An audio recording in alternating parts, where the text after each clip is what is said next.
I'm Jim Check with KelownaNow in another segment of our election coverage for the big BC election coming up on October 19th. I have with me Stephen Johnston running as an independent for the West Kelowna Peachland riding. That's right.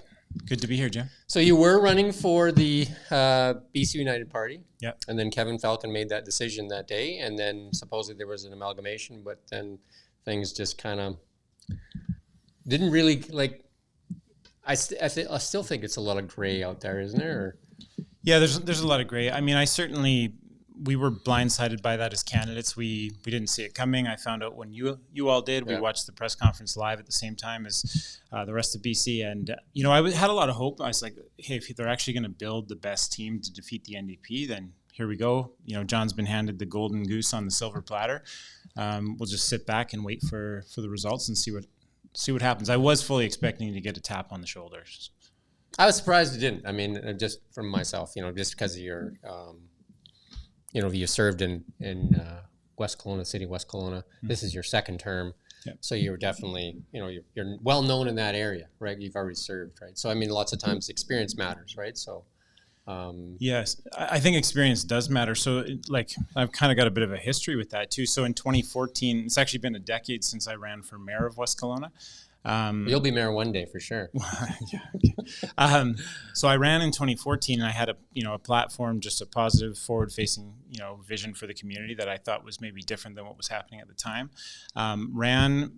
Put forward a really good effort, had a great team, got 41% of the vote against a longtime incumbent mayor. Nice. And one of the the most common denominator in the feedback I received after was, hey, we love what you did. We love what you said. We loved how you did it. But you've got to have experience first. And I actually took that to heart. And I said, so I had a lot of people in 2018 say, hey, why don't you run for mayor again?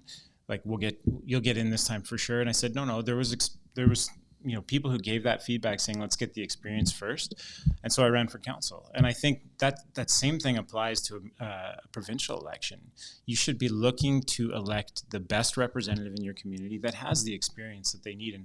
And really, frankly, what we're seeing across the province is a lot of people without experience running, whether it be for the NDP or the Conservative Party. Because you know the area fairly well. You've lived in West Kelowna. How long have you been there now? So my parents moved us here when I was 6. So it's been, I'll give my age away, it's been 33 years. So you're still a young guy compared to me, though. Yeah. So 33 years, and then you served on council. This is going into year 6 or something like that? Yeah, so going into year 7 after October here. So 6 full years on council. Yeah, and you guys have done quite a bit over there too, right? With the new city hall and the water treatment plant and a bunch of different things. So not resting on your laurels. And plus, West Kelowna is one of the fastest growing cities in Canada too. Yep. Yeah. So back to the election.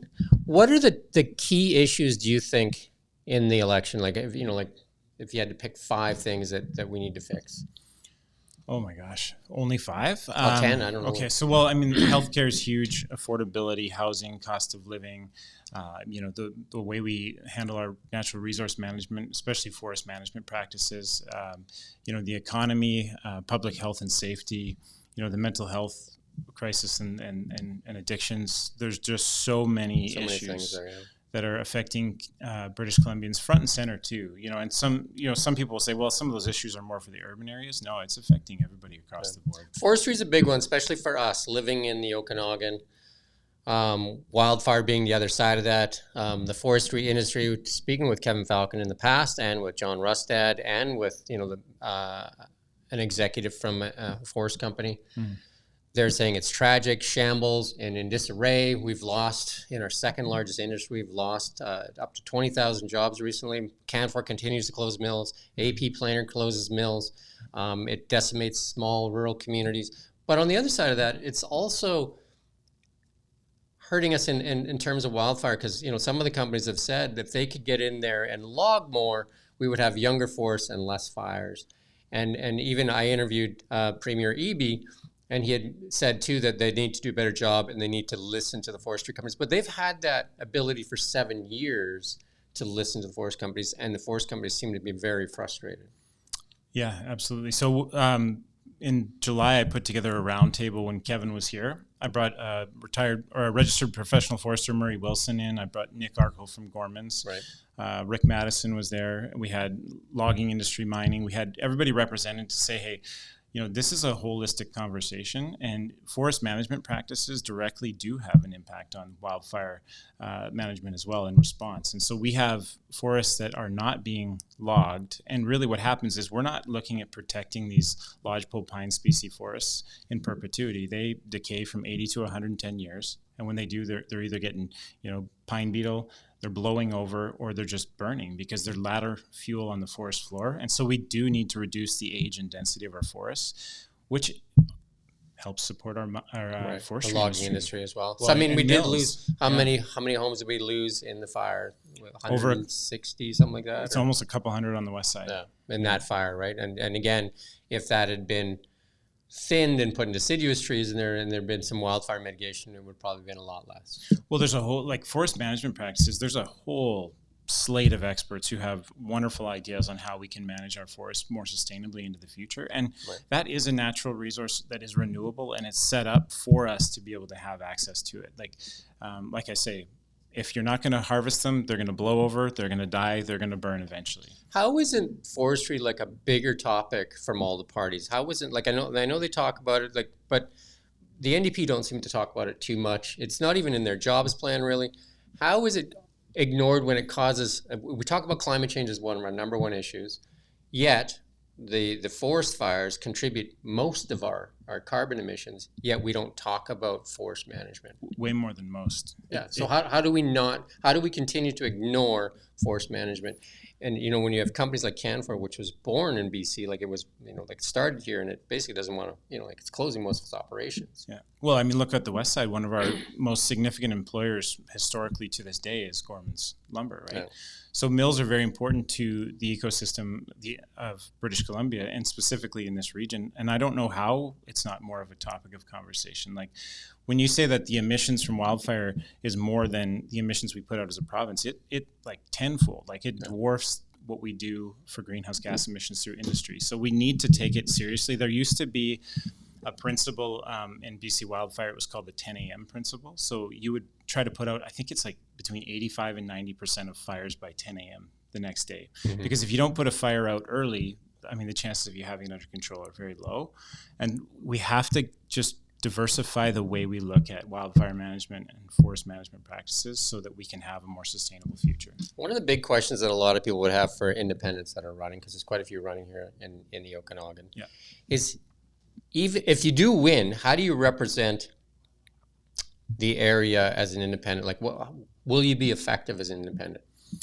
So one of the great things about being an independent, and I just want to qualify too that I didn't start out as an independent. No, I get that. I didn't start out with this idea of like hey, this is the best way forward. But the way that things have developed, there's now a unique opportunity for independents where a lot of the legislative correspondents and pundits are saying, hey, it really looks like we're going to be in minority government territory where some of these high quality independents, if we get enough of them elected, may actually hold the balance of power. So it could be actually the weight an independent could hold could be significant, which is wonderful news for the riding. Kind of like an Andrew Weaver situation a few years back, right? So it's exceptional for your riding because you get advocacy and impact like you've never had before, right? Because now your voice matters in a way that... Yeah, Weaver had a lot of control at that time. Huge control.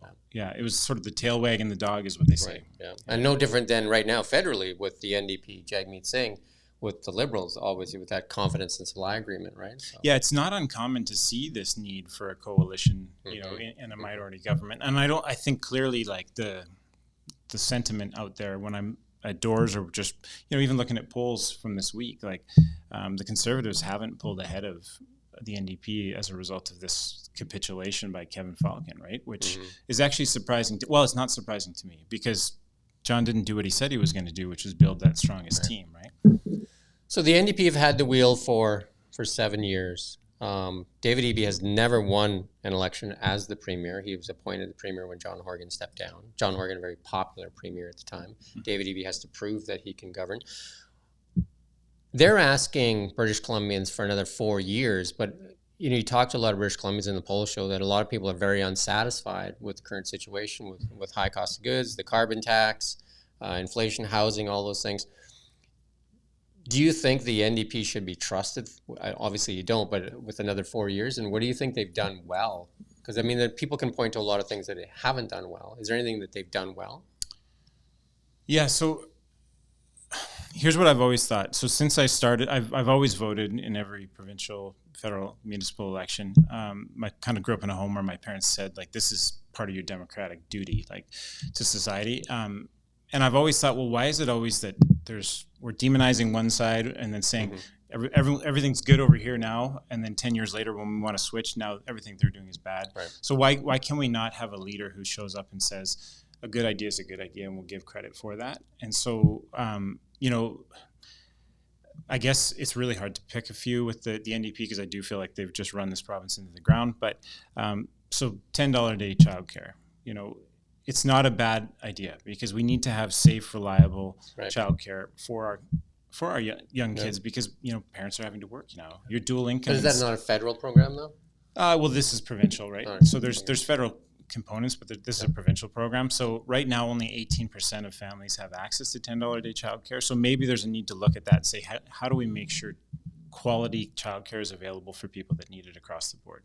I heard on the radio today, David Eby said, and this is a really minor platform piece, but he said, we're going to remove the requirement to have a doctor's note if you're sick under 5 days.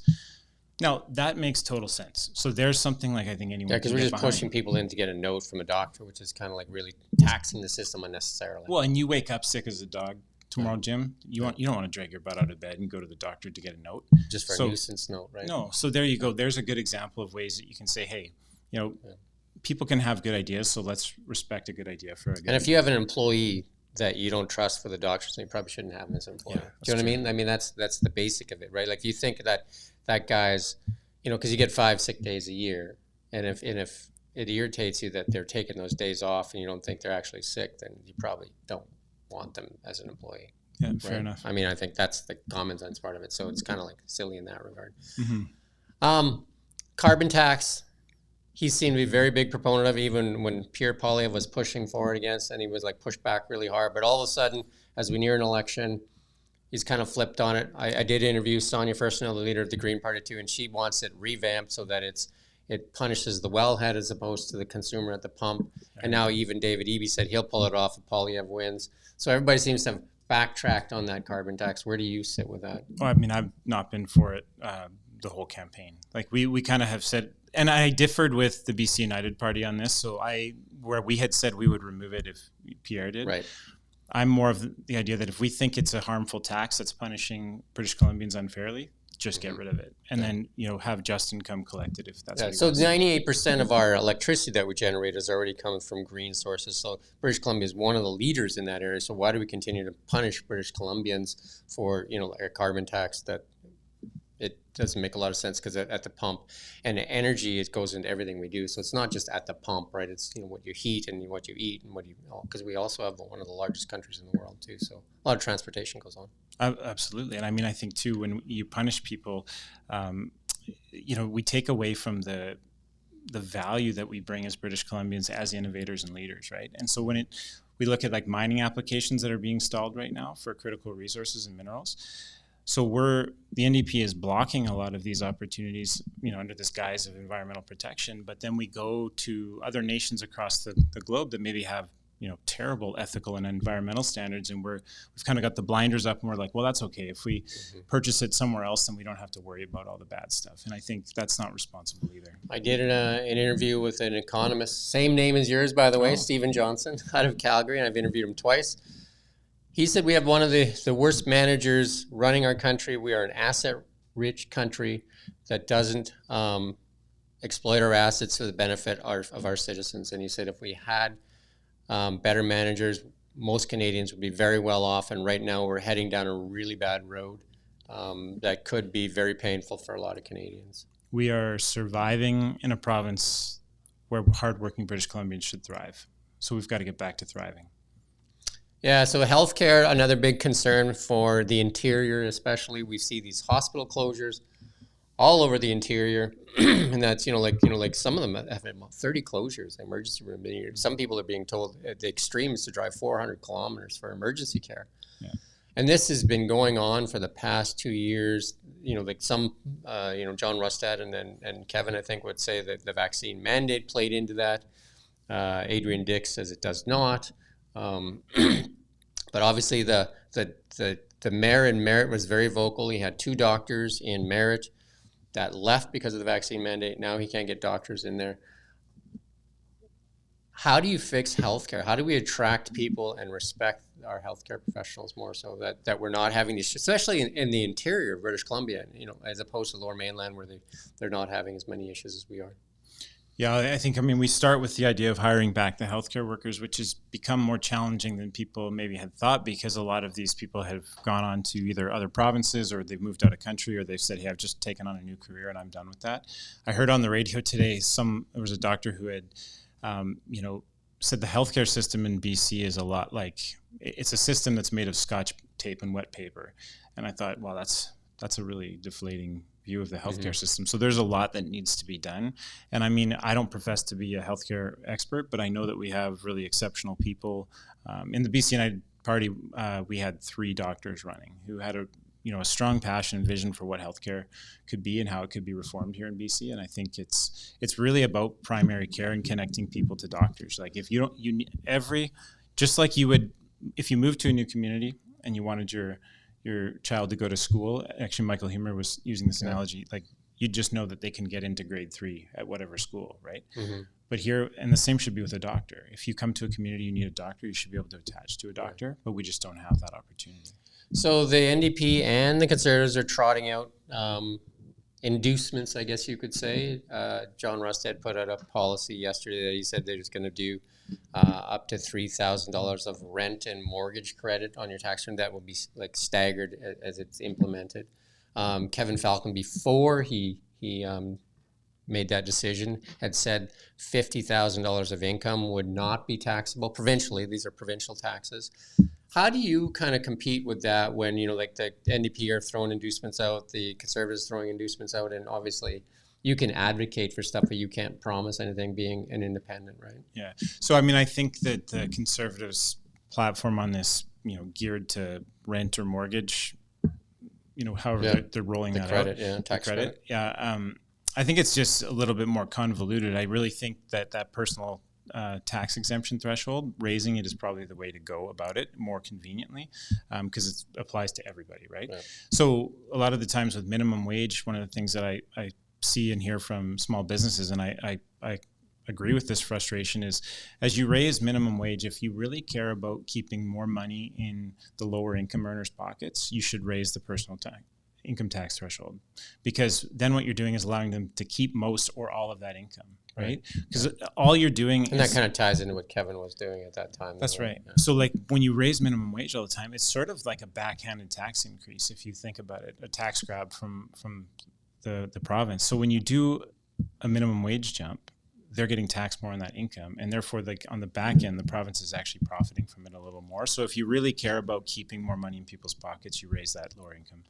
So one of the things that Stephen Johnston said is that what we need to do is not me, not you, Stephen Johnston in Calgary, the economist, is incentivize capital investment in Canada, and then lower taxes like personal taxes, but increase consumption taxes. And he said that will actually help people stop consuming so much, but invest more in capital, and then have some personal savings and all that stuff too. Yeah.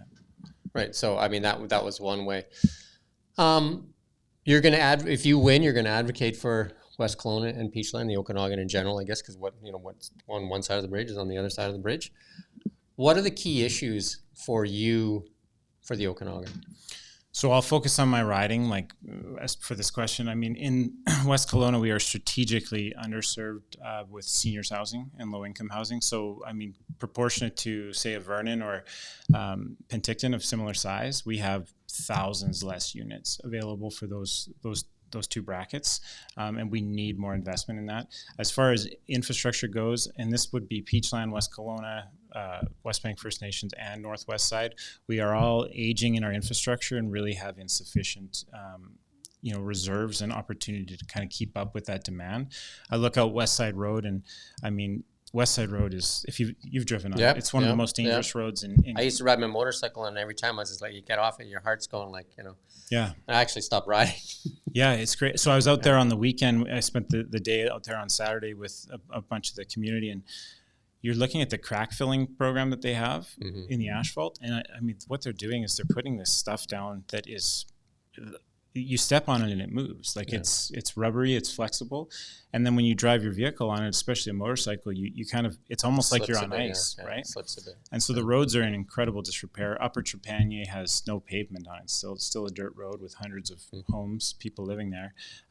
You know, second power line is absolutely crucial for our side. We need it for a resilient and we've safe seen community. that a few times with forest fires where there was a fear of losing power for not just a day, like for a long time to repair those lines. Right? It was like within a stone's throw of the power line a couple of times over the past few years. And that we've kind of been confirmed that we've got a leading alternative on the design for that now, but that we're so far away from. So here's a good question on that though. We seem to be able to protect the power lines. Why can't we protect the homes then with wildfire mitigation? Because we seem to keep the trees away from the power lines, yet we don't seem to be that motivated to keep the trees away from the homes. So wildfire mitigation investments do work. We've seen this, the Fire Smart program and Chief Brolin on the west side is exceptional, and our team with running this Fire Smart program, we're kind of global leaders in it actually. And we've seen how it has firsthand saved homes when you apply these principles and practices to your property.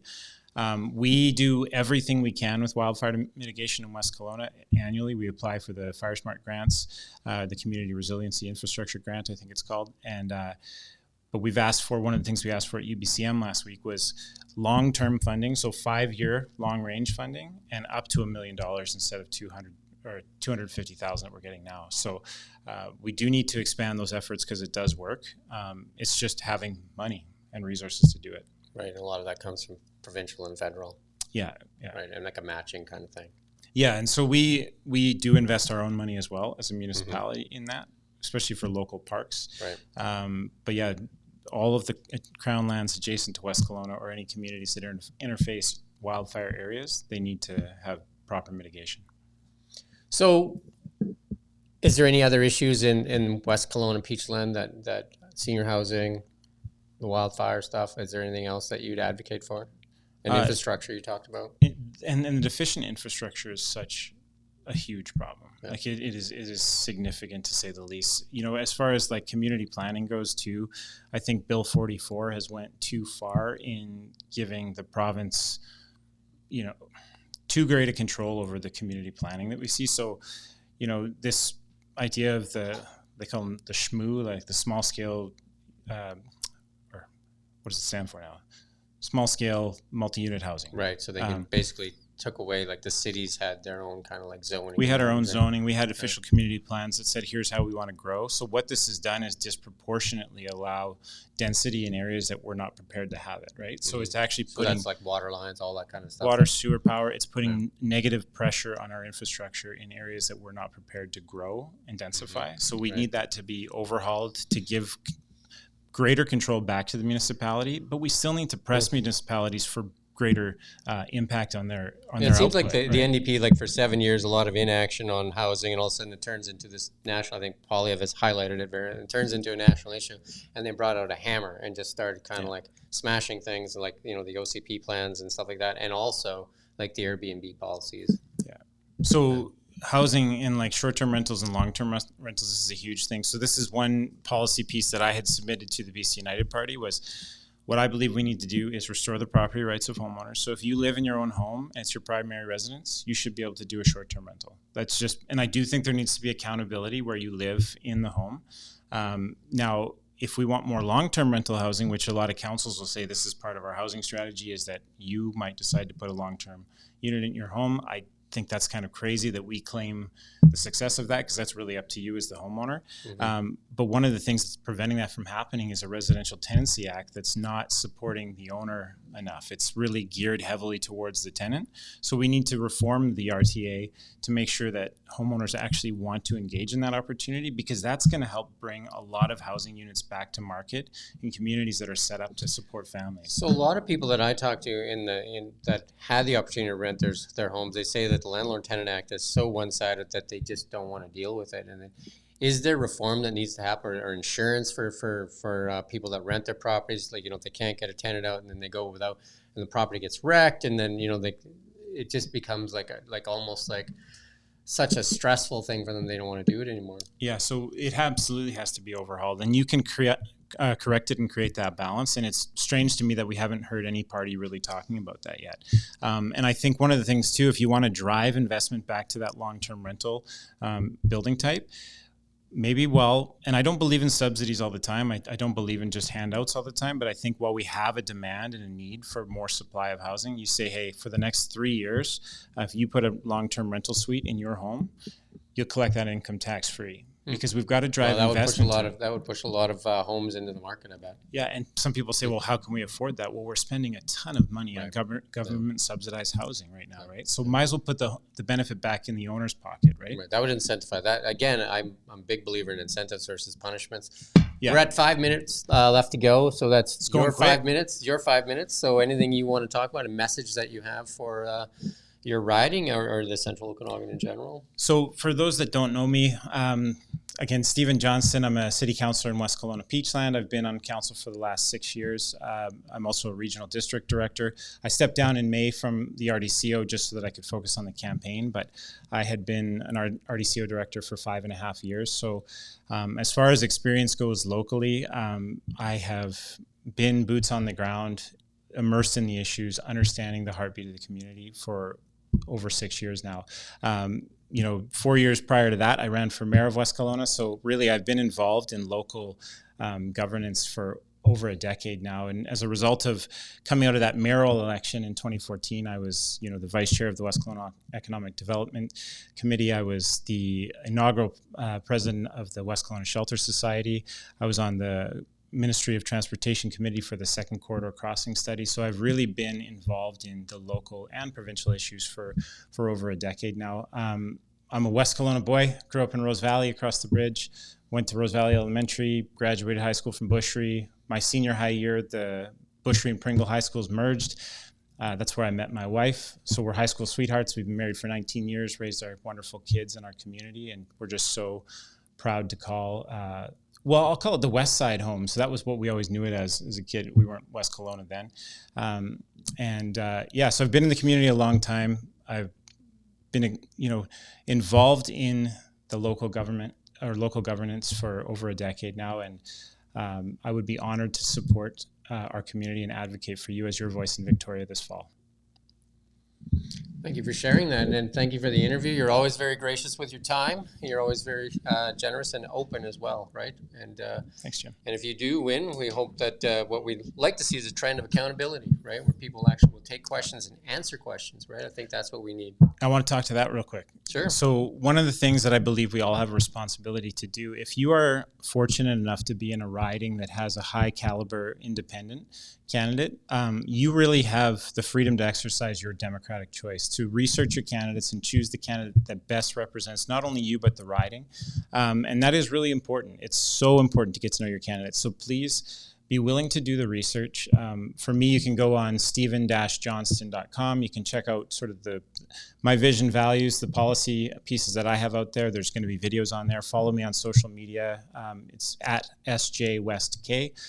But please get to know your candidates. It's a really important thing to do as we head to the polls, and I hope to have your support. And reach out if you have any questions or concerns. I'd love to chat.